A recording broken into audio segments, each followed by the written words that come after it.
Ron, Yes, Louise. where are you? I'm in the breakfast room. Hey, what are you doing? I'm doing some reading about Jesus calling his disciples. You know, over the summer, Pastor Dave had lots of sermons about us being called to do different things. Oh, wow. Okay. Well, yeah. So the disciples were the people that helped Jesus, right? Right.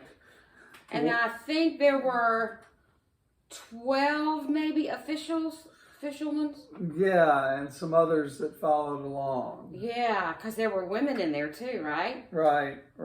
That's great. Okay. Okay. So, which Well, ones are you reading about? Because there are lots of stories about that kind of thing. Well, the one I'm reading about, John the Baptizer is at the Jordan River and he is preaching up a storm. Oh, yeah, because John was the one that was Jesus's cousin, and he told everybody to get ready, right? Right. Okay. And from what I can understand, he was a pretty loud, pretty in-your-face sort of preacher. Oh, yeah. Yeah. I don't know that I could go to that kind of church every day. Yeah, I'm Wow, not sure I preacher. could either. Yeah. Okay, so what was John saying? Well, he said that someone was going to come along that was better than he was. That was Jesus, right? Well, he said someone was coming, and the next day he saw Jesus coming down the road. Ah. And he said, "Look, there is the one who is going to take away the sins of all the world." Okay, so wait a minute. I got a question for you. I thought you said you were going to talk about we were talking about the disciples, reading about the disciples. John the Baptizer came before Jesus and wasn't really counted. He had his own disciples. He had his own disciples until he said that. And then two of his disciples left him Really? and What a went to scandal. follow Jesus. Yeah. Wow. Yeah. And So wait a minute. So they were John the Baptizer's followers, and they saw Jesus because John the Baptizer pointed to him, and they left him, and they joined Jesus. And they left him and went and joined Jesus. Now, what were their names? That was Andrew, and do we know the other one's name? I bet it was his brother. There are lots of brothers in the disciples, right? Yeah. Okay. So Andrew said, and another disciple that we don't know his name heard and found Jesus, and Jesus saw them following, and he said, "What are you doing?" And that makes sense. I'd want to know who was stalking me too. yeah, well, Andrew and this other disciple give a weird answer. They say, "Where are you staying?" Like, Okay, now I think that's a teacher trick or a parent trick. You know, you don't answer a question with a question. Why would they do that? You think they were just kind of, they were found out and they went, "Oh my goodness, what are we going to do?" yeah, I think that Jesus kind of caught them off guard and they didn't know what to say. So they just said, "We'd like to see the furniture in your house." And so Jesus said, "Come and see." And they went. I love those answers from Jesus. Jesus never says, he never gives an answer. Where are you staying is a pretty cut and dry question. And Jesus says, "Come and see." Right. So they came and saw where he was staying, and they remained with him throughout the day. Then one of them, who heard John, Andrew, went, and he had a brother named... Oh, I knew there was a brother coming into the story. There were lots of brothers. Yeah. He found his brother named Simon, and he said to him, we have found the Messiah, the one that the prophets talked about, the anointed one. And he brought Simon to Jesus. And Jesus looked at him and said, "You are Simon, son of John. Now you will be called Cephas," which means Peter. Oh my goodness, so that was Peter that we hear about a lot. Yeah. Yeah. Because doesn't later on Jesus say, "Peter, you're the rock, and on the rock I'll build my church"? Yeah. One of my favorite anthems. Well, Yeah. I just think it's kind of odd that the first time you meet somebody, they change your name. I was a little presumptuous, huh? Yeah. You know, that Jesus, he does some pretty interesting things, doesn't he? Yeah.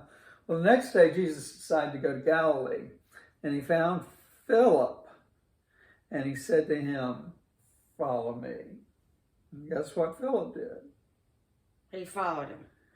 He found Nathanael, and he said to him, "We found about the one about whom the prophets spoke, the Messiah, Jesus, the son of Joseph from Nazareth." And guess what Nathanael said? I don't believe you. Is that what he Yeah. said?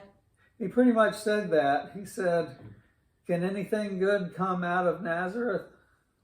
Ooh, that wasn't very nice. That wasn't very nice. Goodness gracious, and he went on to be a disciple? And he went on to be a disciple, yeah. Wow. So even if you say some things that you're not very proud of later on, you can still be a follower of God? Yeah, Of Jesus's? yeah. Wow. Jesus works with you where it starts with where you are and works with you, and you mature along the way as you follow him, No matter what you've done. no matter what you've done. Wow. And Nathanael asked him, "Where did you get to know me?" And Jesus said, "I saw you in the fig tree before Philip called you." And Nathanael said, "Rabbi," or teacher, "you are the Son of God. You are the King of Israel." Wow. Jesus, He changed his mind, didn't he? He changed his mind. Yeah, he did. He did. Wow. Jesus said, "Do you believe because I saw you? Because you saw me under the fig tree? You'll see greater things than that along the way if you follow me. I bet so. You'll see heaven open and the angels of God ascending and descending upon me." Oh my goodness. That would have scared me to death. Would have scared me to death too. If I'd been Nathaniel, I think I would have run the other way. I know. You know, they just met Jesus the day before, right? Right. And he's already telling them about angels coming and descending and ascending and all that kind of stuff. Wow. Yeah. You know what? These disciples had to be pretty dedicated people. You know, they had to talk about a leap of faith. They didn't even know Jesus that well. Yeah, they And had they- to be really dedicated or really, really stupid. Ooh, you said the S word. Ooh, I did say the S word. I'm sorry, I said the S word. Yeah. No, they were silly. They could have been very silly following somebody like that. But they were people of faith. And they obviously had read their Hebrew Bibles and knew what they were looking for. And they must have just been amazing, because I know they dropped everything and they followed Jesus around for a while, right? Right. And Right. then after Jesus dies, they go out and tell other people about Jesus, right? Right. So Right. this little short encounter changes their whole life. Yeah. Yeah. Oh my goodness. It makes me wonder if an encounter with Jesus can change our whole lives. Oh, I think so. I think so. But it doesn't have to be one encounter. Sometimes we kind of grow into the faith. We don't have to have one moment like the disciples did and like Paul later on has, but we can grow into the faith, can't we? Oh, yeah. Yeah. I can think of lots of moments in my Christian life that when I got closer to God, Yeah. and Yeah. I can't think of one big moment. Wow. Well, that's pretty exciting. I was reading in my Bible this morning, Mhm. and I had written dates in there with a next to a passage when that passage meant a whole lot to me. Wow. So, you know, I don't remember what happened in those dates, but you know, I guess it didn't really matter because it all goes together, doesn't it? It does. It does. It Yeah. all begins to fit.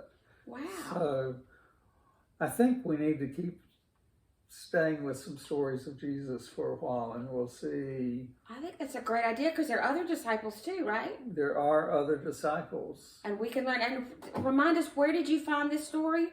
This What was book is this in? This was the first chapter of the book of John. Oh, wow. Okay. Well, that's great. Well, thanks so much. Oh. See you later, okay? All right. See you at church. Bye.